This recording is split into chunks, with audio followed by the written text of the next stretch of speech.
Quédate en este episodio porque vamos a platicar todo acerca de los dividendos y cómo funcionan en el ámbito fiscal. Hola a todos, bienvenidos a una semana más de este podcast. Amigo, ¿cómo estás? Todo excelente, ¿tú? Pues ya es marzo. Sí. Digo, les estamos diciendo que todo excelente porque es el 2 de marzo. Claro. Pero si nos preguntan esto por ahí del 16, 17, la respuesta va a ser absolutamente distinta. Pero ahorita aprovechando que está el tiempo, que el SAT sigue como haciendo mejoras a su página, que la opinión de cumplimiento al día de hoy, 2 de marzo, están apareciendo cosas de diciembre, de noviembre. Vamos mejorando, pero vamos ahí viendo cómo funciona este nuevo portal. Aviso parroquial.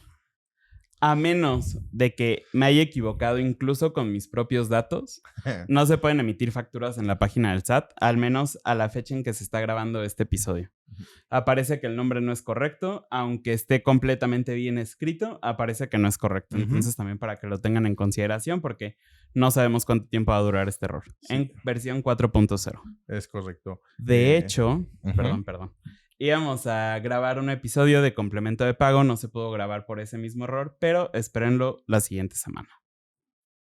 Y pues nada, tema de declaraciones anuales de personas morales, ya entramos ahora sí en esta temporada un poco oscura para los contadores. Esperemos que todo bien para los colegas que ven este contenido.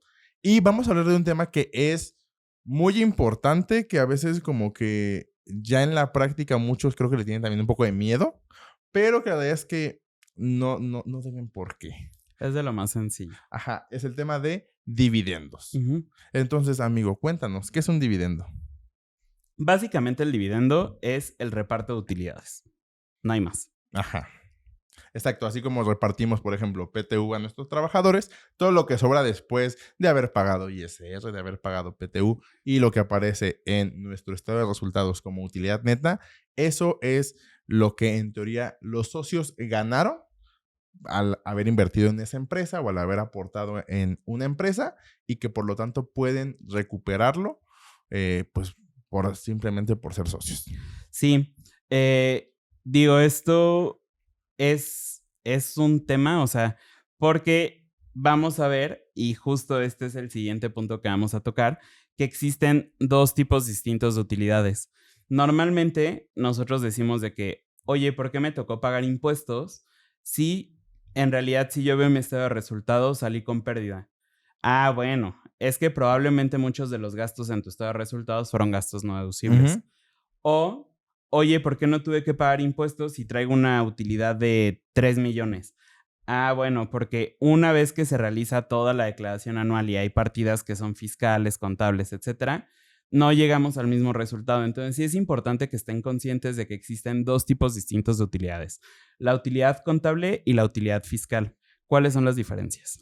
Básicamente, la utilidad contable es la que va a aparecer en nuestros estados financieros, en nuestro estado de resultados, estado de resultado integral, de nombre técnico, lo que veamos literalmente que sale de pues los ingresos que tenemos, los gastos que hacemos, si tenemos algún tipo de financiamiento, gastos financieros, productos financieros, impuestos y PTU, lo que aparezca en nuestro estado, en nuestros financieros que le pedimos a nuestro contador, ahí ese va a ser nuestra utilidad contable. Sin embargo, la utilidad fiscal es la que presentamos justamente en la declaración anual, donde ahí van a aparecer partidas que, por ejemplo, no existen en contabilidad, pero que puede afectarnos de manera positiva o negativa en nuestros impuestos, como es el ajustable por inflación, que es básicamente este concepto de ajustable por inflación, es el reconocimiento de la inflación cuando nosotros nos financiamos o financiamos a clientes o proveedores. Digamos que es algo así como de manera rápida poder explicarlo.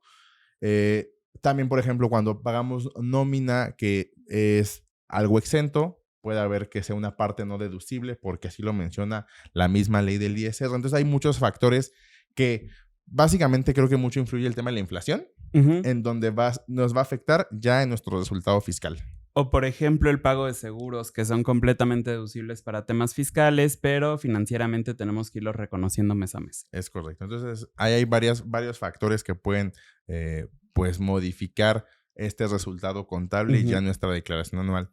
Y bueno, después de ya tener ahora sí nuestra declaración anual, nuestros estados financieros del cierre de algún ejercicio, y los socios, en teoría, de acuerdo a la Ley General de Sociedades Mercantiles, se tienen que reunir durante los primeros 4 meses en una asamblea ordinaria, justamente para discutir el tema de su información financiera, cómo fue el resultado, y de ahí tomar decisiones como, por ejemplo, puede ser el tema de los dividendos.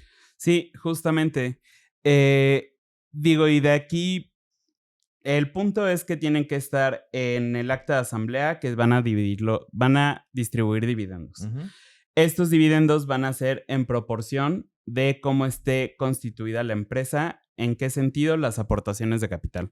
Si tenemos a Juanita, Pedrito y María, y cada uno es dueño del 33%, entonces los dividendos van a ser por el 33%. Pero si resulta que María es dueña del 40% y los otros dos del 30% cada uno, entonces va a ser 40 y 30 cada uno, no hay más. Entonces, es importante que sepamos que existen varias formas de distribuir estos dividendos. Va a ser todo dependiendo de si tuvimos utilidad fiscal o no. Como bien dijo Arturo, si nosotros tuvimos una utilidad financiera en el negocio, lo podemos dividir. Igual si tuvimos utilidad fiscal, se va a poder dividir. La única diferencia es que van a existir tratamientos distintos en ambos casos.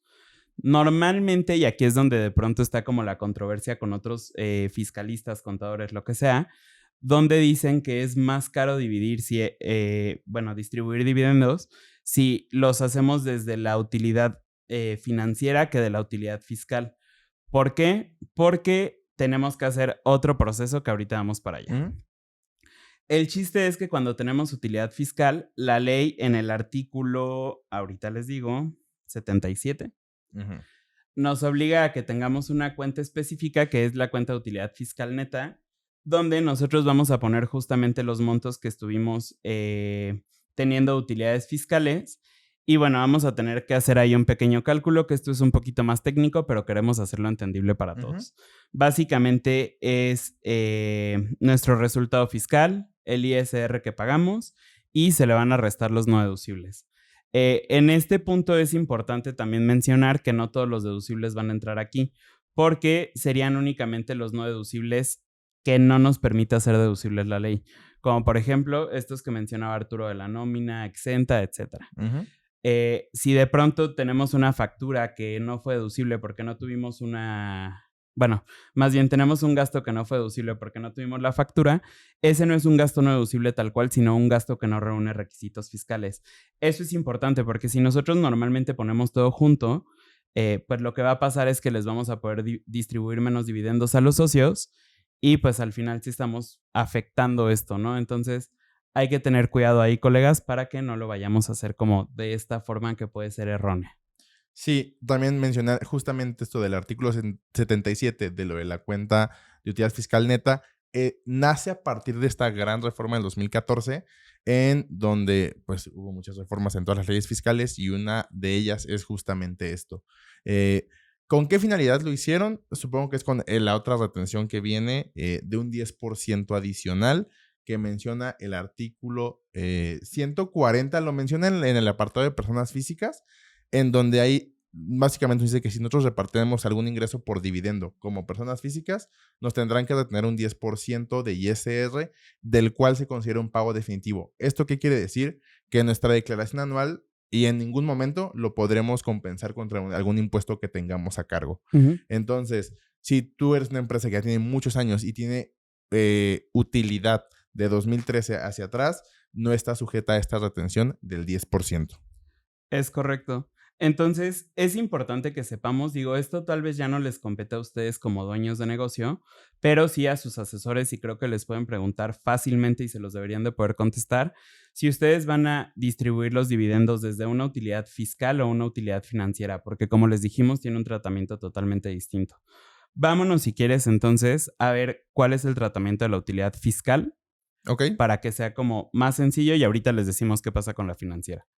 Ahora, poniéndole números a todo esto que explicamos, pensemos que una persona moral tiene un resultado fiscal de 3,120,000 pesos. Nada más como cuestión, ¿qué es el resultado fiscal, amigo? Tenemos dos. Tenemos primero la utilidad fiscal, que esta la vamos a calcular simple y sencillamente ingresos menos deducciones menos PTU. Hasta ahí llegamos a nuestra utilidad fiscal. pero el resultado fiscal va a ser nuestra utilidad fiscal menos las pérdidas pendientes de amortizar. Ujú. De hecho, por ejemplo, ahí en ley hay una cosa extraña, una controversia, porque justamente donde nos habla del resultado fiscal nos dice que también tenemos que disminuir la PTU. Sin embargo, si nos damos cuenta en lo que nos dijo Eric, la PTU ya se disminuyó para determinar la utilidad fiscal. Entonces, no hay que gastarla 2 veces, simplemente ya no hay que tomarla cuando determinamos el resultado fiscal. Ajá. Ahora, de ese resultado fiscal de 3,120,000 pesos, pues hay que pagar el 30% de ISR, que en este caso serían 936,000 pesos. Y pensemos que tenemos gastos no deducibles. Recordemos, estos no deducibles son los que vienen expresamente en la ley. Vamos a poner el número de 100,000 pesos y por lo tanto tenemos una UFIN de 2,084,000 pesos. De ahí, básicamente ya con el socio o los socios ya a través de su asamblea determinaron que van a repartir dividendos. De ese dividendo vamos a pensar que uno de los socios se lleva 400,000 pesos. Él nada más le tendrá que hacer una retención de ISR retenido por dividendos del 10% que les mencionaba anteriormente y él en su cuenta recibirá 360,000 pesos. Es correcto. Ahora bien, si pensemos que nuestro resultado fiscal o nuestra UFIN es negativa, pero contablemente o financieramente tenemos una utilidad, tendremos un dividendo, se llaman dividendos fictos. Y aquí lo que pasa y lo que nos dice el procedimiento del artículo 10 de la ley del ISR es que tenemos que piramidar este ingreso por un factor que menciona la ley, que es del 1.4286. Y creo que este es justamente el número que a todo mundo le espanta. Si dices, oye, si la tasa máxima de la persona moral es el 30, ¿por qué van a pagar el 1.4286? Básicamente esto lo que hace es sumarle el impuesto para después restárselo. Y vamos a pensar en estos mismos 400,000 pesos, que es un dividendo que se repartió de una utilidad contable. Multiplicándolo por este factor nos da un total de dividendo de 571,440 y el ISR de ese dividendo son 171,432. Esto es importante. Estos 171,432 no los va a pagar el socio. Los va a pagar la persona moral de la cual se están repartiendo estos dividendos. En este caso, pues ya le quedaría le dan 408,000 pesos al socio y también tendrían que hacerle la retención del 10%. Esto es importante también, porque cuando nosotros como contadores lo vayamos a declarar en la página del SAT, vamos a encontrar dos conceptos. Uno va a ser ISR por dividendos y el otro es ISR retenido por dividendos. Debemos de tener cuidado porque el ISR retenido por dividendos es el que le retenemos a los socios, pero el ISR por dividendos es justamente este que nos está hablando Arturo, donde nosotros dijimos, ok, tenemos que pagar esto porque lo vamos a retirar de la utilidad financiera, está perfecto, no tengo mayor tema, aquí te va tu 30%, pero aparte tenemos que hacer la retención, o sea, tenemos que estar muy conscientes de que son dos figuras distintas. Es correcto. Entonces, básicamente la persona moral, pues la obligación es o pagar el impuesto en la declaración anual, que justamente ahí es donde hace el dividendo, o pagarlo en un pago provisional después de que repartió desde la utilidad contable. Ahora bien, en el tema de los socios, ¿cómo es que le afecta? La realidad es que en la ley nos menciona dos mecánicas de cálculo, que una es muy tonta, o sea, no tiene sentido, pero bueno, ahí está en la ley, y la otra pues es como el cómo funciona el beneficio que tienes cuando recibes un ingreso por dividendos. En las personas físicas, nos menciona que la opción que tenemos es acumular el ISR o no acumularlo. Estoy hablando de la declaración anual. Ajá, justamente en la declaración anual es lo que nos dice.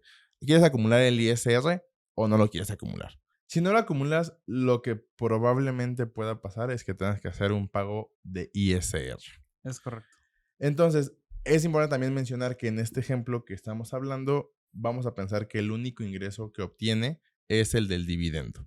Si existen otros factores como que tiene alguna actividad empresarial, que tiene algún sueldo, algún asimilado, alguna renta, pues puede variar este cálculo que les voy a dar. Sin embargo, vamos a pensar que durante el año únicamente recibió el ingreso por dividendos. Y sobre todo también en esta parte hay que comprender que es justamente un ejemplo. O sea, va a depender de cada una de las variantes que pueda llegar a tener una persona y eso o puede ser mediante una asesoría o bien con su contador, o sea, pero Ujú. justamente aquí estamos hablando de este caso en específico. Ajá, una persona física, vamos a dejarlo claro, es una persona física que únicamente durante el año obtuvo ingresos por dividendos y que no tiene ninguna deducción personal y tampoco tiene ningún otro tipo de ingreso. Ujú. Entonces, ahora bien, en la declaración anual nos va a preguntar si queremos o no acumular ese ISR que pagó la sociedad, porque realmente no es que nos retuvieron, sino que pagó la sociedad. Sí. Si no decimos no lo queremos acumular, básicamente nuestra base gravable o con el que vamos a pagar impuestos durante todo el año van a ser los 400,000 pesos. Ujú. De ahí se va a hacer el cálculo de ISR y nos dice que al final el impuesto que tienen que pagar por esos 400,000 son 65,968 pesos, el cual pues sí tendrían una línea de captura y que pagárselo al SAT. Ahora bien, si ustedes sí deciden acumular el ISR que pagó la sociedad, es decir, un impuesto que ustedes no ni siquiera pagaron, y lo acumulan, aquí utilizando este factor del 1.4286 nos va a dar que la base gravable para el pago de impuestos de este dividendo de 400,000 son 571,440. Aquí nos va a decir, y es la realidad, el impuesto por ese ingreso son 106,000 pesos. Sin embargo, cuando hacemos esto, la ley nos permite acreditarnos ese ISR que pagó la sociedad. Entonces, en este caso son 171,432 y por el simple hecho de haber acumulado ese ISR, generamos un saldo a favor de Ujú. 65,141 pesos. Sí, o sea, y si lo vemos de manera fría, donde no conviene pagar dividendos es cuando los socios no se acreditan ese impuesto que pagó la sociedad. ¿Por qué? Porque al final ahí están ellos pagando doble impuesto, por decirlo de alguna forma. Ya pagó la sociedad el impuesto cuando tuvo la utilidad. Aparte, le retuvieron y eso nunca lo vamos a poder recuperar. Y aparte, el socio como persona física va a pagar impuesto por ese ingreso. Ujú. Pero de la otra forma, no sucede de esa forma. Sí paga el impuesto la sociedad, sí te van a retener porque pues no hay de otra, pero el socio a cambio obtiene un saldo a favor o puede quedar en ceros o pagar mucho menos, dependiendo del monto del dividendo, porque pues al final está utilizando todo el ISR que ya pagó la persona moral. Ahí es donde conviene justamente hacer este tipo de temas. Sí, o sea, la realidad es que aún no sé quién no optaría por no acreditar un ISR que ni siquiera pagó él, pero Ujú. bueno, en la ley existe. Ahora bien, viendo como esto, el ejemplo de cuánto realmente recibe cada uno de los socios con los dos ejemplos, en el ejemplo donde el socio no se acredite el ISR de la sociedad y acumula los 400,000 pesos, pues él en teoría recibió un dividendo de 400,000, la sociedad le retuvo de dividendos el 10% que marca la ley del ISR y además pagó 65,968 pesos. Le quedó un neto que puede gastar en lo que sea de 294,000 pesos. Ahí creo que ya no es una, como tan interesante Ujú. retirar dividendos. En el caso donde sí acreditó el ISR, él recibió un dividendo de 400,000. De igual forma, la dotación del 10%, pues no hay forma de quitarla, pero él generó un saldo a favor que bien podría resultar en devolución y no tendría mayor problema. Y al final él tendría 425,142 pesos, es decir, más de lo que realmente recibió del dividendo. Obviamente en estos dos cálculos, pues no pasa todo de manera inmediata. O sea, sí recibes el dividendo de manera inmediata, sí te retienen de manera inmediata, pero el pago lo tendrías que hacer en la declaración anual en caso de que no hayas optado por acreditar. Si optaste por acreditar, sí vas a recibir el dividendo de manera inmediata, sí te van a hacer la retención de manera inmediata, pero para completar estos 425,000 pesos que comenta Arturo, pues va a ser necesario que pase todo un año para que puedas presentar tu declaración anual y en ese momento te den tu saldo a favor. Creo que básicamente eso es todo por este tema de dividendos. La realidad es que es un tema relativamente sencillo, pero que sí requiere de mucho análisis. O sea, Sí. yo lo manejaría así. Es un tema que es sencillo de llevar a la práctica, pero que sí debes de analizar para saber justamente este tipo de cosas. O sea, si lo vas a acumular, si no lo vas a acumular, si te lo vas a acreditar, si no lo vas a acreditar, etcétera, etcétera, etcétera. Eh, pero la realidad es que es un tema medianamente sencillo. Obviamente existen algunos puntos donde se llega a optimizar el monto del dividendo, entonces como que obtuviste, por ejemplo, un poquito más de lo que en realidad te pagó el dividendo porque tuviste el saldo a favor, etcétera. Todo eso es lo que es cuestión de análisis. Y eso puede ser, como les comentaba, perfectamente en una asesoría o bien con su contador actual. Sí, o sea, creo que es importante. O sea, creo que cuando ya decidiste entrar a una sociedad como socio, invertir dinero, capital, esfuerzo, lo que sea, y hay un momento donde puedan repartir dividendos porque fue un gran año y tienen una gran utilidad, ya sea contable o fiscal, vean la opción de repartir si es que así lo sea, porque a fin de cuentas es el fruto de todo el esfuerzo que han trabajado. No le tengan miedo al tema de dividendos, no tengas miedo al tema de ISR. Todos pagamos ISR en cualquier momento, entonces el pagar dividendos y hacer una retención adicional del 10%, tal vez es porque el SAT no quiere que lo hagas, pero pues ahí está, o sea, es un derecho que como socio o accionista tienes y pues es cuestión de ver cuándo funciona, cuándo no, y pues que no nos agarren como el tema de no tener como también todo el soporte documental de cómo nace ese dividendo, porque también eso es muy importante. Sí, obviamente todo esto, como se los comentamos, ya tuvo que haber estado reflejado en la declaración anual. ¿Por qué? Porque justamente es uno de los cálculos que hacemos en la declaración anual. Es por eso que a veces es como complicado para nosotros hacer las declaraciones anuales y por lo que tenemos más trabajo. Porque es el trabajo del mes normal más cálculos especiales para poder presentar todos los resultados de un ejercicio o de un año. Entonces, eso sí es súper importante que esté asentado de manera correcta en todas las declaraciones anuales para que no vayamos a tener ningún tipo de problemas, porque pues creo que al final de todas las personas que puedan llegar a existir en este mundo, con el que menos queremos tener problemas es con el SAT. Entonces, creo que es todo por el episodio de esta semana, si no me equivoco. Sí, creo que sí. Cualquier cosa, cualquier duda, ya saben que la pueden dejar en cualquiera de nuestras redes sociales, que es Instagram, Facebook, TikTok, puede ser YouTube, también en Spotify, aunque ahí no pueden comentar.